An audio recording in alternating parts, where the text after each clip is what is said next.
don't remember how to do this anymore. Hello there, I guess. No, I don't do greetings. GRX Di2 12-speed 1x Experiments.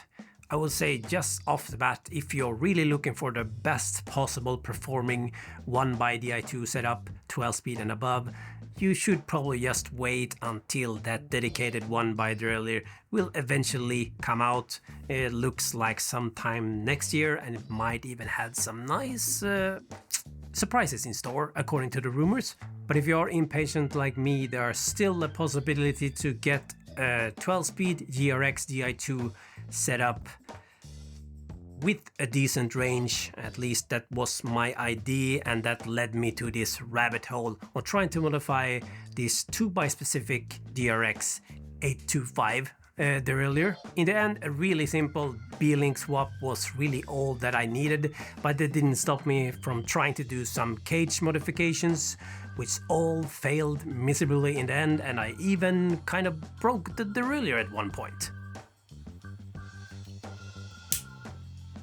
I will go into that a bit later for those who want to go full nerd. But first, what actually works, more or less. So you probably already know that the new 12-speed GRX Di2 derailleur is part of that 2x setup. The official max capacity for this derailleur is an 11-36 cassette, and that's definitely not enough for me running this as a 1x setup. But just like with the previous 11-speed version, you could probably easily squeeze in an 11-40 style cassette on this. The problem is Shimano doesn't make any of those types of cassettes in a 12-speed variant. I think the closest you might end up with is like the Rotor 11-39. But this time I really wanted to expand the range a bit compared to my previous setup. And the mountain bike cassette that Shimano makes, the XT10-45, just fit the bill for me this time. With a 44 or a 42 chainring in the front, I would still have a less than 1-to-1 for my climbing gears, and on the other end, a 44 chainring combined with the 10-tooth cog in the back. That's almost the same range as my road gearing, which is 50-11. So yeah, that 10-45 cassette is made for microspline or microspline, not the traditional HG free hub that we all know and love. Love might be a bit of a stretch, maybe it's like forced acceptance, I don't know. Luckily the wheels for this bike has a DT Swiss hub, an EXP hub, which is very simple to convert to a microspline. I simply jank off the old HG free hub body like this, and replace that with a microspline free hub body together with the microspline specific end cap, and that's good to go. No tools needed, simple as that. But back to the fun part, the derailleur. And this derailleur has a really long cage. It has more than enough capacity to take up the chain slack between a 10 and a 45, especially when you run this as a 1x setup. So that was never an issue. The problem would be if it could clear that big 45 cog at the back. And I tried this without doing any modification, just maxing out that B-screw adjustment bolt. And it was pretty close, actually closer than I thought it would be. But yeah, it's still a bit too tight to get a chain in between there as well. So I picked up a Wolftooth Roadlink DM, which is made for these shadow style derailleurs. And this simply replaces the stock B-link on the Shimano shadow style derailleurs with a longer B-link without adding any extra connection points, so to speak. So this only works on like the standard derailleur hangers. It doesn't work with the direct mount hangers since they don't use that B-link in the first place. And with that I have a lot of B-gap to play with. I can't really say if it would clear the Shimano 51 tooth cassette, but there's plenty of adjustments left here for the Shimano 10-45 cassette. As for the chain length, I followed the mountain bike specific guidelines, which means like you just measure the chain along the biggest cog in the back and the front chainring, bypassing the derailleur, and then you add 4 links, and that's pretty much it. I did some quick indexing adjustment, and even with this chain, which is totally dry, no lubricant whatsoever, it actually, shifted fine in the stand.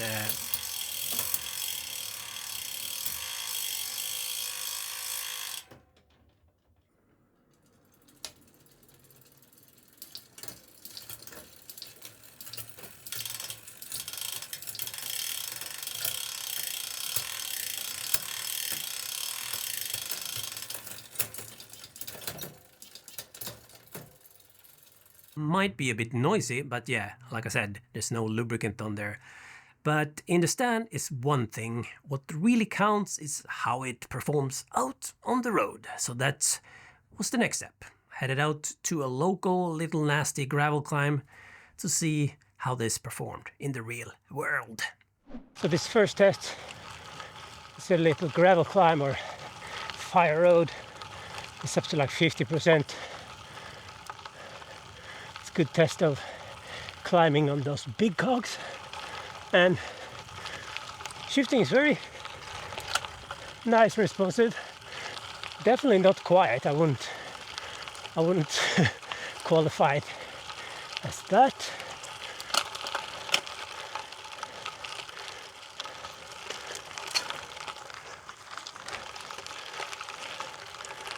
But totally rideable, no problems. But let's, once I get this climb over with, try some smooth tarmac as well and take a listen to that noise. Can we live with it or not? Just in case you're wondering, I have the mic just above my ear now. I thought that would be a better representation of what I actually hear from my own head position.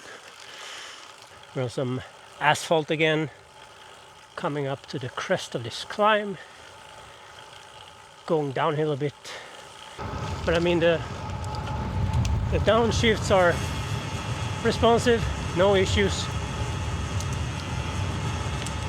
I need to try to do it under proper torque as well. I think that's where it will suffer a bit on the downshifts or to the small cogs because of lack of chain wrap. Even the 10-tooth cog is quieter than I thought it would be, at least while riding. And going up to the 12, there's no hesitation there, at least when not putting down much torque. The clutch seems to do its work properly. I don't hear any massive chain slap. I go full range.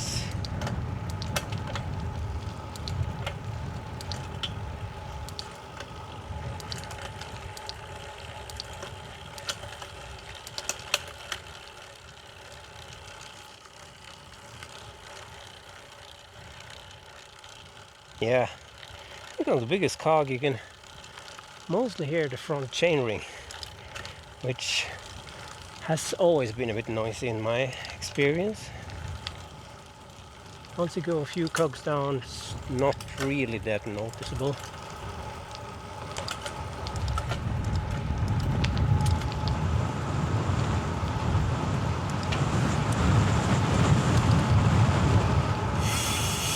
Yeah, the D2 Swiss EXP hub is as loud as ever though. No amount of drivetrain noise will overpower that, that's for sure. See if I can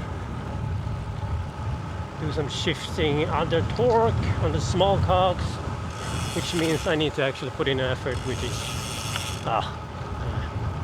see. And the wind noise might be a bit too much for this mic.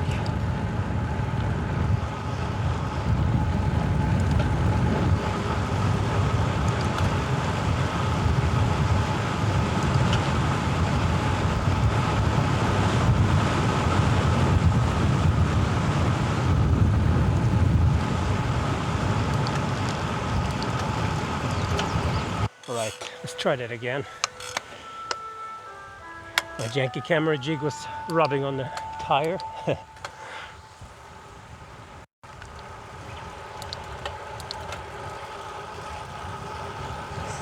And then, without letting up.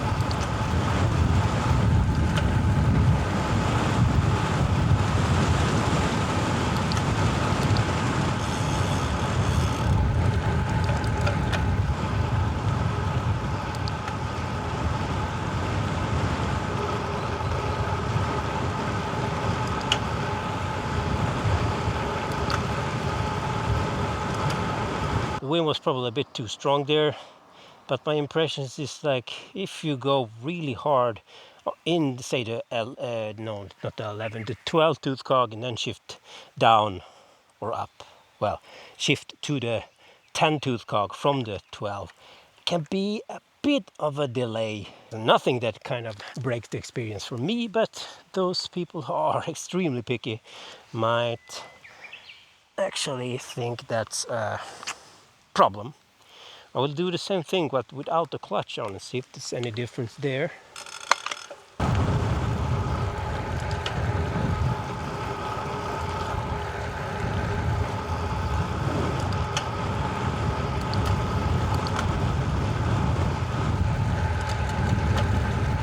There was a bit of a delay. So yeah, I wouldn't say that this is like 100% Shimano level crispness when you are in spec, so to speak, but I could easily live with this, no problem. I think one of the reasons why I got that kind of small hesitations, especially in the small cogs, is because of this Roadlink DM. You push the derailleur back, which means you have less of a chain wrap, and that is kind of evident mostly in the smallest cogs. And this was the issue I wanted to solve with some cage modifications, which all failed in the end. So this is just a bonus credit. You don't really need to watch this, but I thought maybe someone out there has had the same idea, so it might be worth a share. And I will admit, I should have given up on this idea a lot sooner than I did. I ended up buying, like 2 whole extra cages in the end. Luckily, when you go for Shimano spare parts, you don't have to pay crazy money like you will have to do with some third-party derailleur cages. Anyway, the reason why mountain bike derailleurs work so good with those big-ass cassettes is because the guide pulley is offset from the actual pivot point of the cage itself. Simply explained, when you have a full tension on the cage, you will have more clearance for that big cog, and on the other end, when you are in the small cog, the guide pulley will sit closer to those smaller cogs because of this offset pulley, and thus improving the chain wrap. So first I picked up the M8150 GS cage. Annoyingly, they all come in separate parts, like inner plates, outer plates, pulley wheels and all that mess. It's not the end of the world, but it's an extra step assembly. But if you like tinkering with bugs like me, that's kind of a bonus. Swapping the cage itself is not too complicated, but for the Shimano clutch derailleurs, you need to remove the clutch cover to get to that 4mm hex bolt holding the cage in place. After that, it's pretty straightforward. I would just say make sure when you're reassembling that all the parts are in place and the P-seal, ring, whatever you call it, is in the correct slot. If you don't, this might happen.